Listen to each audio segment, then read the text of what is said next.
Уважението е като кислород за мъжа ти. Без уважение той губи желанието си да те прави щастлива, да ти угажда и да ти сваля звезди. Да научиш как уважението изглежда в очите на мъжа ти е най-прекрасният начин да му покажеш, че го обичаш. И това ще му даде това топло и чувство и пеперудите в стомаха повече от всякакъв вид домашно приготвени вечери, подаръци и обяснения в любов на Свети Валентин.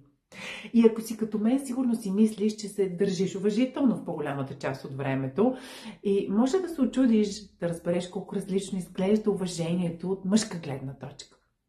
За мен беше прозрение със сигурност. И уважението, за което мъжът ти мечтае, да знае, че ти очакваш най-доброто от него и вярваш в неговата способност да те направи щастлива.